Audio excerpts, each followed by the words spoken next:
알겠습니다. 믿음대로 됩니다. 말하는 대로 됩니다. 기도하는 대로 됩니다.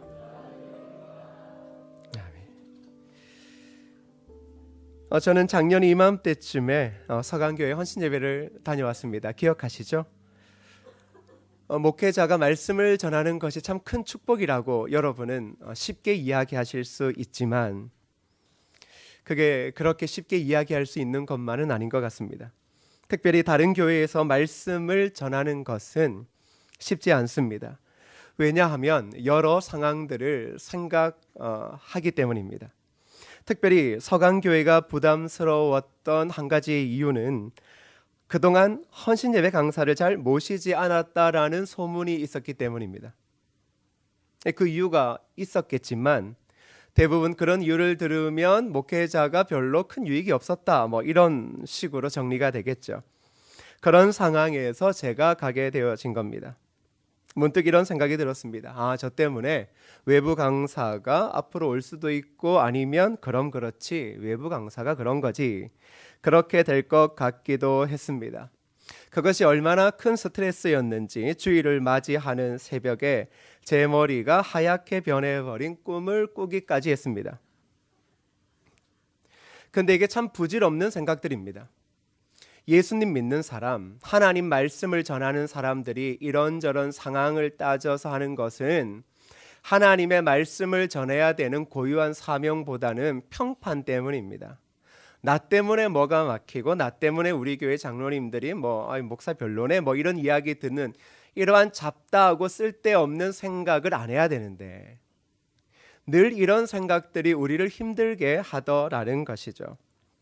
그런데 하나님께서는 사람들을 세우실 때 그것이 인위적이 아니면 때로는 인위적이라 할지라도 하나님의 은혜가 있는 것 같습니다. 특별히 설교하는 목사인 저에게 그 당시 저에게는 저를 위한 은혜를 예배하셨기에 오히려 부담스러운 자리에 보내셨다라는 것을 그때는 몰랐습니다. 지금쯤 되니 이해되는 겁니다. 제가 예배 전 찬양을 드리는데 그 교회 목사님이 인도를 하시고 그리고 이제 나이가 드신 분들이 연주를 했습니다. 그런데 정말 세련되지 않았습니다. 세련되지 않았는데 은혜가 되어지는 것. 그때 부르던 찬양이 이거였습니다. 나의 피난처 예수 의지예요. 후렴은 아바 아버지 나를 사랑하시니 나의 모든 것 주께 드려요. 이제 이런 노래입니다. 그때 이 찬양을 부르는데 별로 부르지 않았습니다. 그런데 왜 그렇게 눈물이 나는지 그러다가 문득 하나님이 제 귀에 대고 제 마음에 귀에 대고 내가 너 사랑해 그렇게 속삭여 주시는 것 같았습니다. 그리고 설교단에 서는데 왜 그렇게 눈물이 나는지 지금까지 헌신 예배 몇 번 안 갔습니다. 그리고 가는 것도 그렇게 좋아하지 않는 사람입니다. 그때마다 솔직히 조금 재미있었습니다. 왜 재미있냐 그러면 늘 하고 싶은 말이 사적인 이야기보다는 그래도 본교회에서보다는 쉽게 할 수 있는 이야기들을 했기 때문입니다. 그렇다고 제가 여러분들과 함께 말씀을 나눌 때 여러분에게도 할 말 안 할 말 다 하지 않는 건 아닙니다. 저도 늘 다 하는 건데 다른 교회 가도 늘 다 합니다.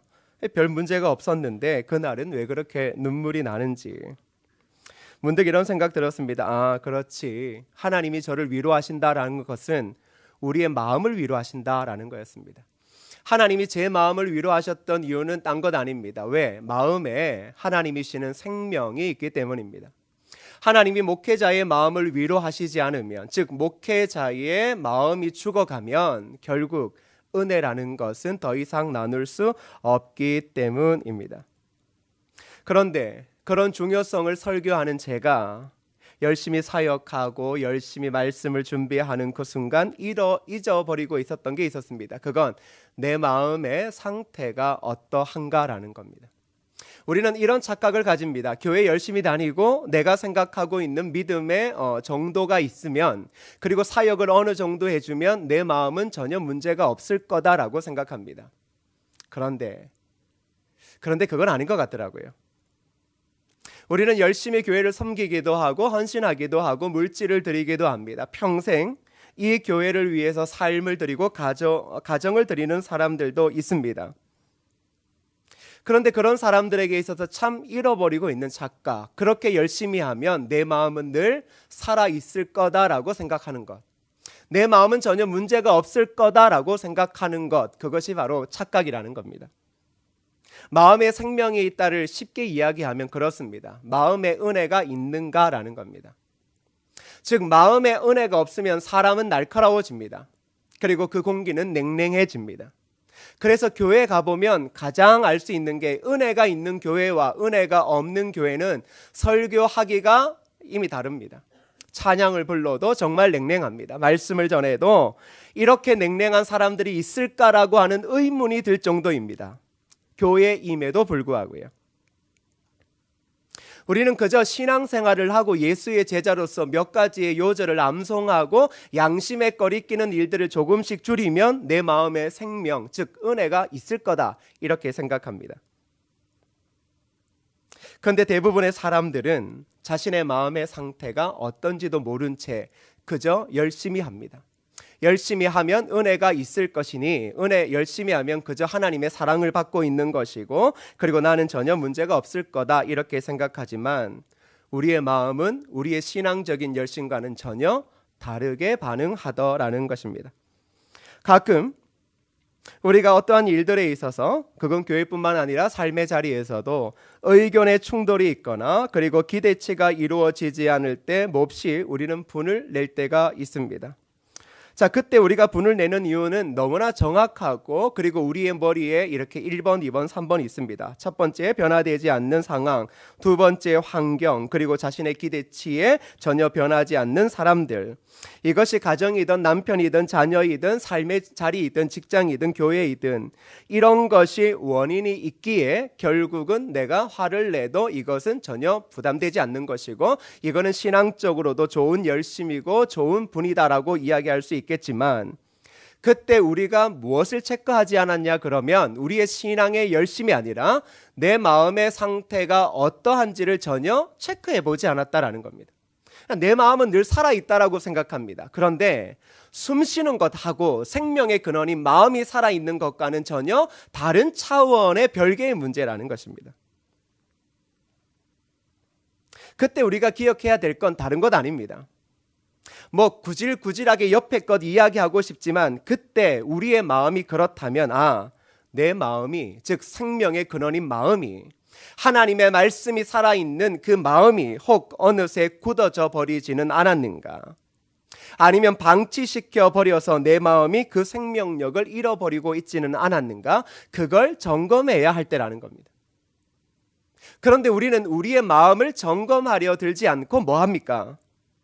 다른 원인들 때문에 이 일이 발생하는 것이고, 그래서 내 마음의 평화를 깨어버린다. 근데 이것은 성경 어디에도 그런 식으로 논리를 전개하는 것이 한 번도 없다는 것이죠. 사랑하는 여러분, 여러분의 마음은 과연 어떤 모습을 지금 가지고 있습니까? 예배의 자리에 나와 있는 저와 여러분, 오래도록 예수님을 믿고 있는 저와 여러분, 여러분의 마음은 정말 살아 숨쉬고 있습니까? 우리는 지금 마음의 중요성에 대해서 계속 살펴보고 있는데요. 이 마음은 생명의 근원입니다. 그렇다면 거기에서 생각해 볼 수 있는 마음의 중요성 하나는 바로 우리의 풍부한 삶과 연관되어져 있다는 겁니다. 왜 하나님께서 너희의 마음을 지켜라, 너희의 마음에 생명이 있다라고 이야기했을 때, 그건 바로 그 생명의 마음을 지킬 때야만이 우리는 하나님이 주시는 풍부한 삶을 영위할 수 있기 때문입니다. 우리는 마음을 또 다른 면으로 무엇이라고 이야기할 수 있습니까? 성품이라고 이야기할 수 있습니다. 하나님께서 우리의 마음을 보신다라고 하실 때 그 마음은 저와 여러분들의 성품을 보신다라는 의미입니다. 성품은 우리의 삶과 아주 밀접한 관계를 가지고 있습니다. 특별히 이 성품과 그리고 마음의 중요한 원리인 풍부한 삶과는 이것은 뗄래야 뗄 수 없는 관계를 가지고 있습니다. 솔로몬의 부작 31장이란 책에서 진정한 부자가 되는데 가장 중요한 요소를 바로 성실한 성품이라고 이야기하고 있습니다. 그 책의 내용을 잠시 들어보세요. 이렇습니다. 솔로몬의 잠언은 조급함을 경계합니다. 풍부한 삶을 살기 원하는 사람들이 조심해야 할 것은 조급함입니다. 또한 조급함과 함께 경계해야 할 것이 있다면 게으름입니다. 성실한 사람은 조급하지 않습니다. 게으르지도 않습니다. 성실한 사람은 근면합니다. 한결같습니다. 성실한 사람은 인내심이 있습니다. 여러분, 솔로몬의 잠언에서 이야기하고 있는 이 성품들이 결국은 무엇을 이야기를 합니까? 예수 그리스도의 제자의 모습이라는 것을 이야기를 합니다. 대부분의 사람들, 풍성한 미래를 꿈꾸는 사람들에게 있어서 조심해야 될 건 조급함입니다. 조급함이 일을 망치는 것을 여러분 참 많이 보셨습니다. 그런데 이 조급함조차도 우리의 마음에 생명력이 있으면 인내하게 되어지는데, 생명력을 잃어버리고 은혜를 잃어버리면 조급함을 가진 사람들이 그 다음으로 나타나는 현상이 무엇인 줄 아세요? 게으름요. 열정 있는 사람들이 무엇인가 일을 추진하다가 마음먹은 대로 되지 않으면 인내하는 게 아니라 그냥 손에서 내려놔요. 하나님 알아서 하시겠지. 그건 하나님 알아서 하시겠지가 아니라 당신이 지금 영적인 게으름 가운데 빠져들어가는 것이고 여러분의 마음이 지금 죽어가고 있다는 것을 증명하는 겁니다. 예수의 사람, 마음의 생명이 살아있는 사람은 조급하지도 않고 게으르지도 않고 늘 언제나 주어진 삶에 근면하며 한결같다라는 것. 바로 그러한 사람이어야말로 하나님이 주시는 마음의 생명, 즉 풍성한 삶을 누리게 되더라는 겁니다. 이 책에서 성실함을 다음처럼 정의하는데 한번 보세요. 창조적 인내력, 능률, 시간, 솜씨 면에서 정확히 계산하고 실행하여 순수하고 뛰어난 결과를 이루어내는 영리한 노력이다. 이게 바로 우리가 지금 이야기하고 있는 성품에 있어서의 성실함입니다. 그리스도인들의 마음에 생명력이 살아있는 사람은 성실함을 기반으로 합니다. 하늘이 무너지고 어떠한 일이 되지 않아도 그 사람의 성실은 절대 멈추지 않더라는 것입니다. 성실함을 통해 풍성한 삶을 살았던 성경의 인물들을 대려면 참 많습니다. 그중 시편 78편 72절을 보시면 이런 이야기가 있어요. 이에 그가 그들을 자기 마음의 완전함으로 기르고 그의 손의 능숙함으로 그들을 지도하였더라. 이 다윗 이야기입니다. 옛날 성경에는 이렇습니다. 그 마음의 성실함, 다윗이 그 마음의 성실함으로 이스라엘 백성을 길렀다, 그렇게 이야기합니다. 그리고 그 성실함이 그 손의 공교함으로 연결되어졌다라는 겁니다. 이스라엘 백성, 어떤 백성인지 아시죠? 한 사람을 변화시키는 것도 어려운데 한 나라의 백성을 변화시킨다. 그거 왕이라고 할 수 있을까요? 그런데 다윗조차도 자신의 연약함을 알았을 뿐만 아니라 그 백성을 기를 때 그는 늘 변치 않는 성실함으로 그들에게 다가갔다라는 겁니다. 이 성실함과 연결되는 성품이 있다면 그건 충성됨입니다. 하나님은 아브라함의 마음에 충성됨을 보셨다라고 말하죠. 하나님은 우리의 마음에 충성된 성품을 주의하여 보십니다. 그리고 무엇보다 작은 일에 충성된 성품을 좋아하십니다. 성실함이라고 하는 것은 주어진 일, 작은 것에 성실한 것이 성실한 겁니다. 충성됨 또한 작은 일에 충성됨을 말하고 있습니다. 결국 작은 것을 잘 가꿀 줄 아는 사람이 풍부한 삶을 살아가게 되는 것, 그게 성경이 이야기하고 있는 바입니다. 특별히 성품 중에 우리 구주께서 우리에게 이야기하신 게 있습니다. 너희는 내 마음에 온유와 겸손함을 배우라. 왜 그럴까요? 왜 특별히 많은 성품 중에 온유와 겸손을 이야기할까요? 여러분, 잠언 22장 4절의 말씀을 함께 읽어볼까요? 시작. 겸손과 여호와를 경외함의 보상은 재물과 영광과 생명이니라. 예수님께서 이 땅에 오셔서 하셨던 이야기는 성경에서 벗어난 이야기가 없습니다. 제자들에게 너는 나의 이 온유함과 겸손함을 따르라, 이렇게 말합니다. 왜 그럴까? 그게 바로 잠언 22장 4절 때문인 것 같습니다. 겸손과 여호와를 경외할 때 그 보응이 있다. 그건 재물과 영광과 생명이다. 여러분, 우리가 예수 그리스도의 온유함과 겸손함을 통해 얻게 되어진 게 무엇이죠? 바로 생명입니다.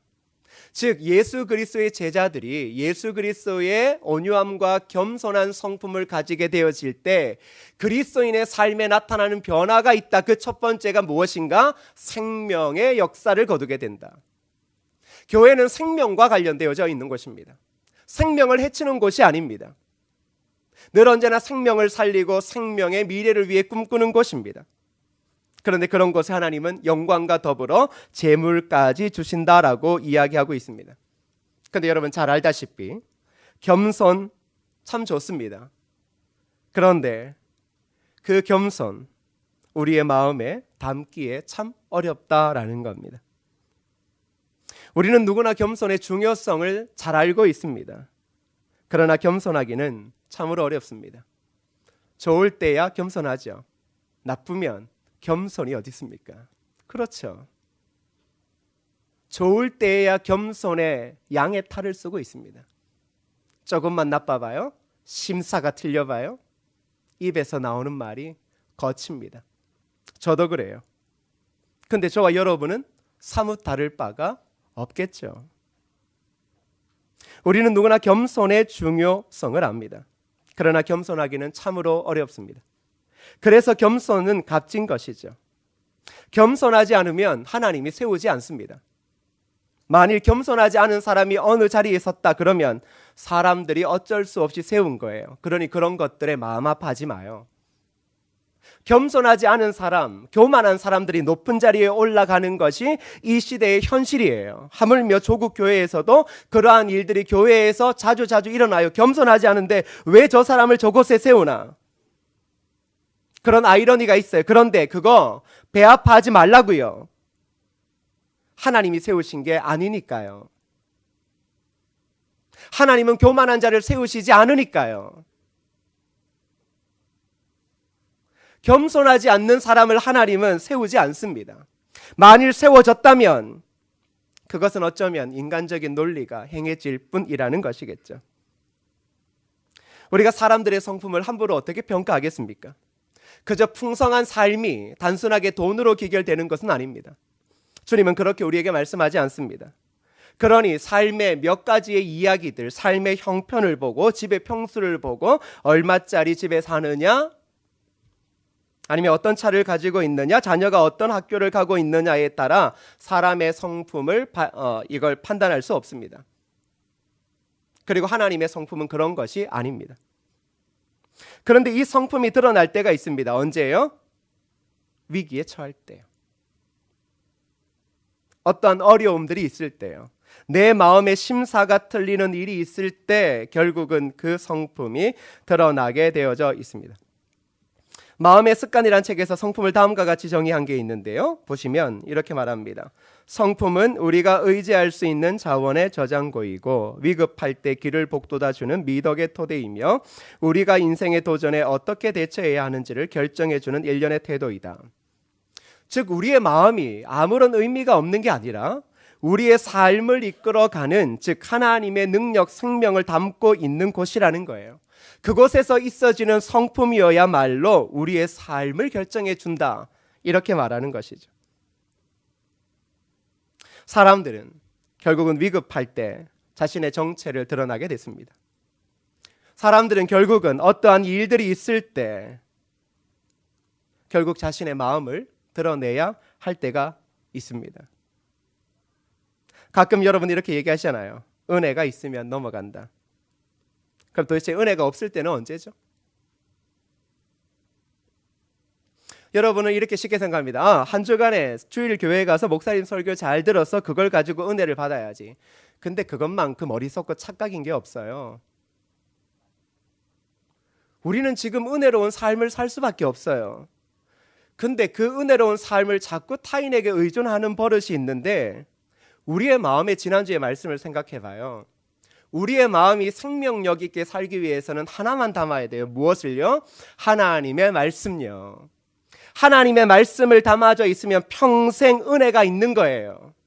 그런데 왜 우리는 자꾸 어느 날은 은혜가 있고 어느 날은 날카로워졌고 어느 날은 눈물을 흘리고 어느 날은 또 메마른 사람처럼 날카롭게 굴고 눈빛이 변하고, 목사가 설교를 못한 이유도 있겠죠. 근데 진짜 그걸까요?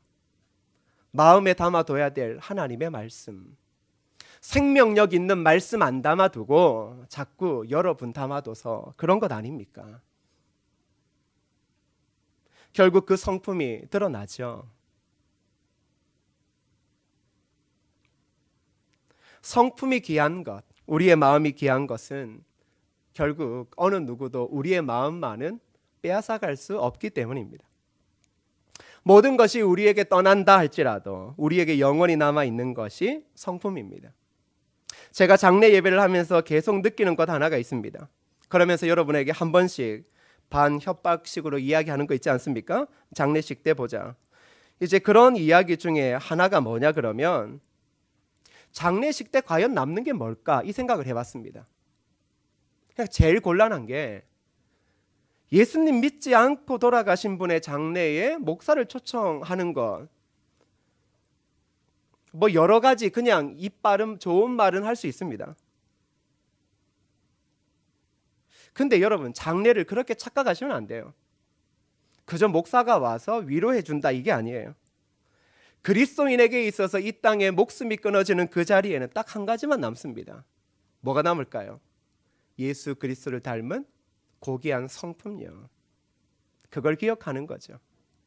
그 사람의 이름, 삶은 다 잊혀지지만 그 사람과 함께 했던, 그 사람의 마음을 날마다 살리셔서 꿈꾸게 했던 그 살아있는 하나님의 성품만이 장래에 남는 것이죠. 여러분, 우리가 서로 장례식에서 얼굴을 대하는 건 아니지만 바로 그걸 남겨야 되지 않겠습니까?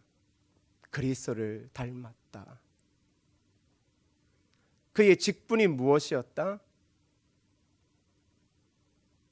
그가 교회의 역사에 무엇을 했다? 그래서요.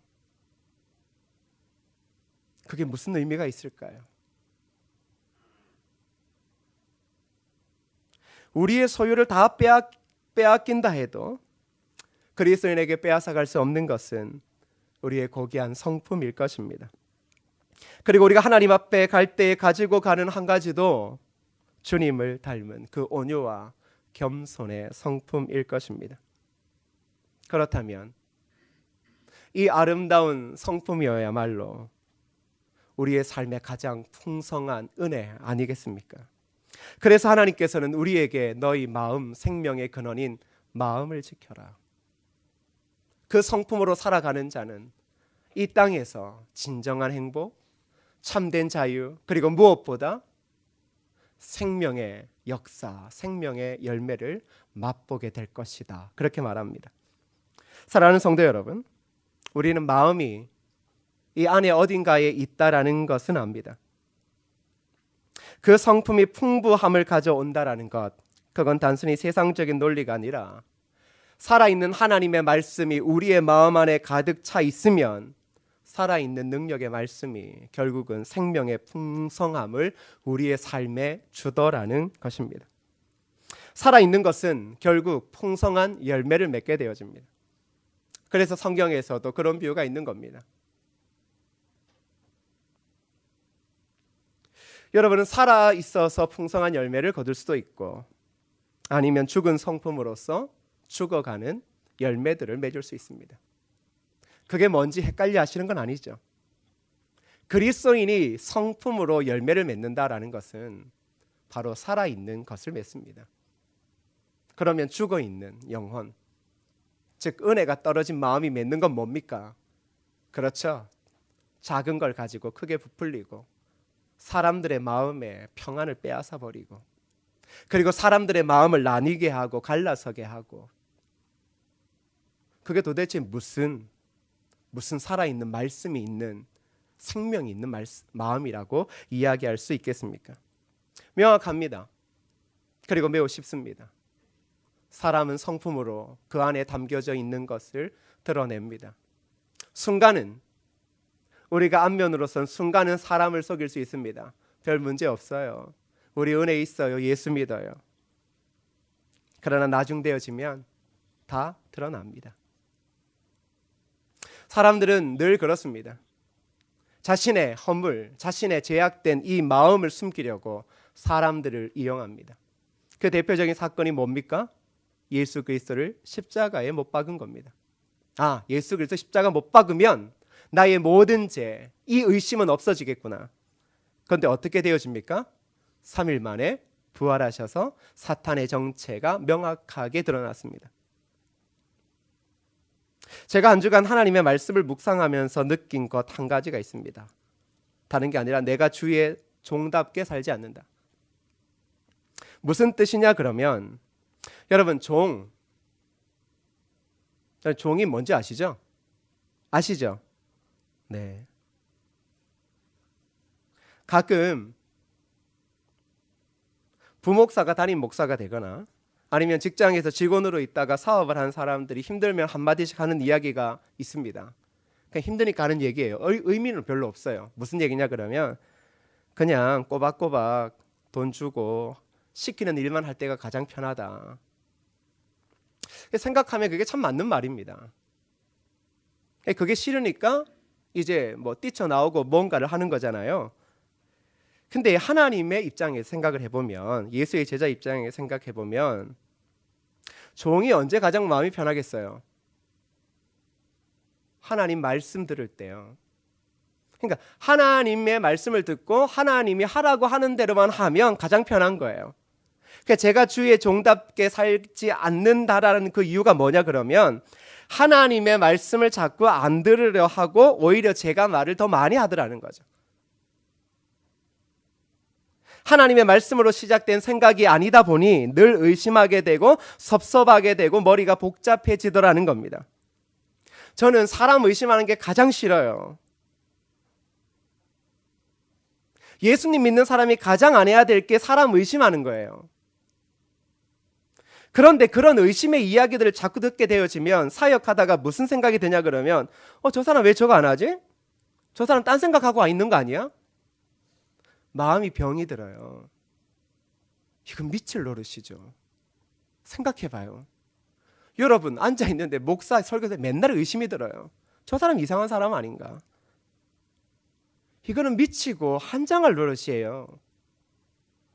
근데 그 이유가 뭐냐 그러면 하나님과 상관이 있는 게 아니라 내 말이 더 많다라는 거예요. 하나님의 말씀으로 이 내 마음을 안 채우고 내 생각으로 끊임없이 내 마음을 채우고 내 안에 대고 내가 끊임없이 이야기하게 되어지니 결국 남는 건 뭐예요? 죽어가는 내 마음만 남더라는 거죠. 하나님 말씀 들으면 돼요. 그 말씀이 원하는 대로 가면 되어져요. 그래서 늘 균형 이야기를 합니다. 좌로나 우로나 치우치지 말라 뭐 그런 이야기들 많이 하죠. 핵심 뭐예요? 사람에게 기웃거리지 말라. 너 하나님 믿는 사람 아니니? 그러면 하나님만 바라라. 그때 우리 인생의 진정한 생명을 지키고 우리는 마음이 주는 평안을 맛보게 될 것이다. 그렇게 말합니다. 여러분 농담 삼아 은혜가 떨어졌다. 부끄러운 얘기예요. 내가 날카로워졌으면 기도해야지. 도대체 세상 모든 일과 근심은 내가 다 하면서 왜 기도 안 하고 왜 하나님 앞에 엎드려지 않고 왜 자꾸 끊임없이 내가 내 마음에 되어지고 하나님의 생각이 아니라 내 생각을 자꾸 주입하고 있어요. 결국 남는 게 뭐예요? 의심. 그리고 당신의 삶에는 그리스도의 생명의 역사는 전혀 존재하지 않는 거죠. 사랑하는 성도 여러분, 그리스도인들의 마음이 살아야 되는 이유는 딱 한 가지입니다. 그건 예수 그리스도께서 우리에게 보여주신 것이죠. 뭐예요? 생명의 역사 때문입니다. 왜 우리의 마음이 살아야 되느냐? 그리스도인들의 이 마음이 날마다 하나님의 말씀으로 살아있어야 되느냐? 바로 주님께서 우리를 살리셨던 것처럼 우리 또한 이 땅에 그리스도의 제자로 그분의 온유함과 겸손함을 가지고 한 영혼 살리기 위해, 생명 살리기 위해 우리의 마음 살아나야 하는 거죠. 단순하게 내가 조금 기분 좋고 조금 평안함 누리려고 살아나는 게 아니라 주님처럼 십자가에 못 박히는 한이 있더라도 한 영혼 살리기 위하여 저와 여러분의 마음 살아나야 한다는 거죠. 우리는 이 땅에서 교회의 역사를 자랑하는 사람도 아니고 우리 집안이 어떤 집안인지를 자랑하는 사람도 아니고 우리는 고작 예수 그리스도의 종으로 그분의 온유한 성품을 가지고 맞으면 맞고 죽으면 죽어 한 영혼에게 생명의 역사 그리스도를 전해주는 것, 그걸 위해 사는 사람들이라는 겁니다. 그것을 묵상하고 그것을 위해 마음을 살리면 도대체 우리의 삶을 어지럽히는 일들이 뭐가 있을까요? 왜? 전혀 다른 삶의 차원을 살아가고 있는데요. 결국 그리스도인들도 열매로 알게 되어진다라고 합니다. 여러분, 다음에 동영상을 하나 보실까요?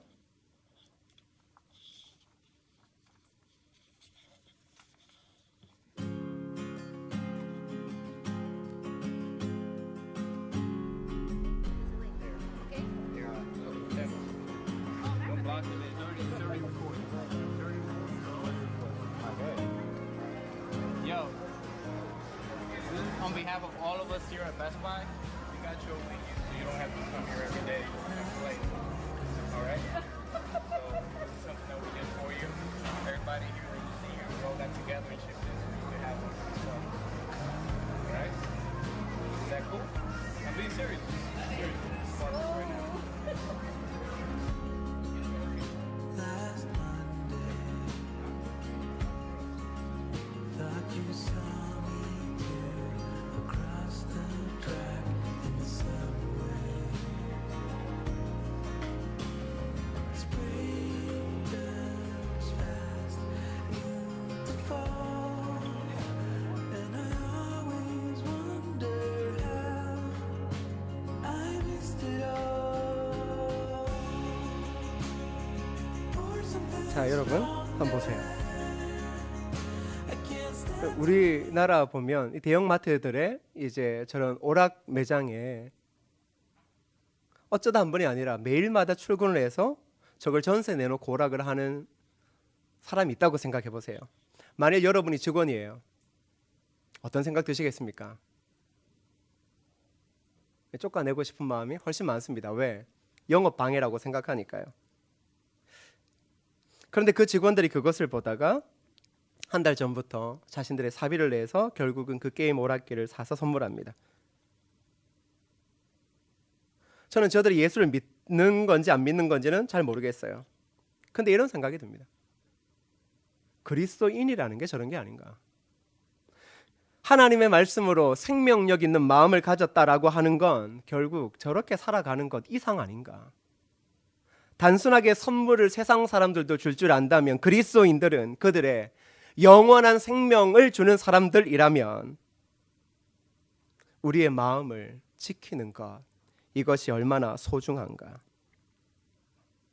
사랑하는 성도 여러분, 우리의 삶이, 그리스도인의 삶이 풍요로워진다라는 건 여러분의 삶이 조금 윤택해진다라는 것을 의미하지 않습니다. 여러분의 자녀가 조금 더 잘 된다는 것을 의미하지 않습니다. 우리의 삶의 풍요로움은 오직 그리스도가 우리에게 보여주셨던 그 십자가의 구원의 역사를 통해서만 있어지는 겁니다.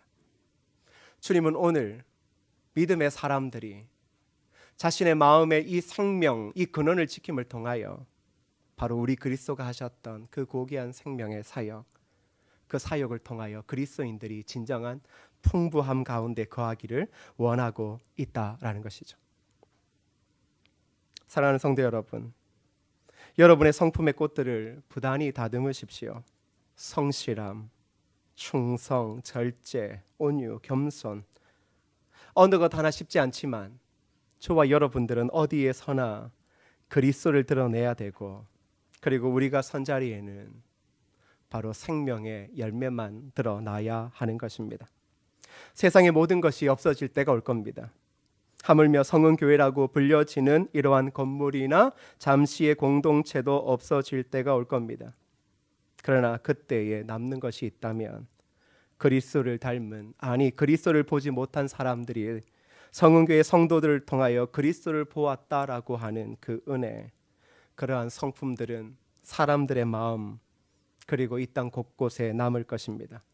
그것이 바로 그리스도인들이 마음을 지켜야 하는, 그리고 그 마음이 주는 진정한 풍부임을 잊지 마시고, 저와 여러분 그리고 우리 교회 공동체가 서는 곳마다 오직 예수 그리스도의 고귀한 성품이 연약한 우리를 통해 드러나는 은혜의 역사가 있기를 주님의 이름으로 축복합니다. 오늘 이 시간 찬양할 때는요, 예수를 나의 구주 삼고, 이 찬양을 함께 불렀으면 좋겠습니다. 함께 고백할까요? 예수를 나의 구주 삼고 성령과 피로써 거듭나니 이 세상에서 내 영혼이 하늘의 영광 누리. 다시 한번요.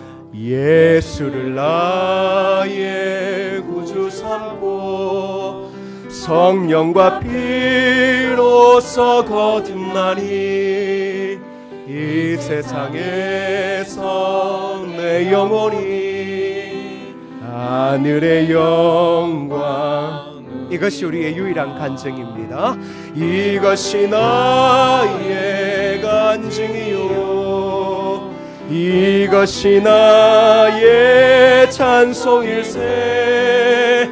나 사는 동안 끊임없이 구주를 찬송하리.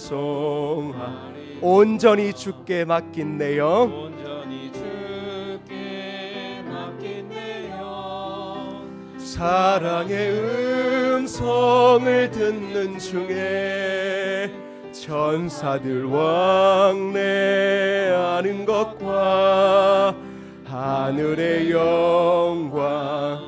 주 안에 기쁨 누림으로, 주 안에 기쁨 누림으로 마음의 풍랑이 잔잔하니 세상과 나는 간 곳 없고 구속한 주만 보이도다.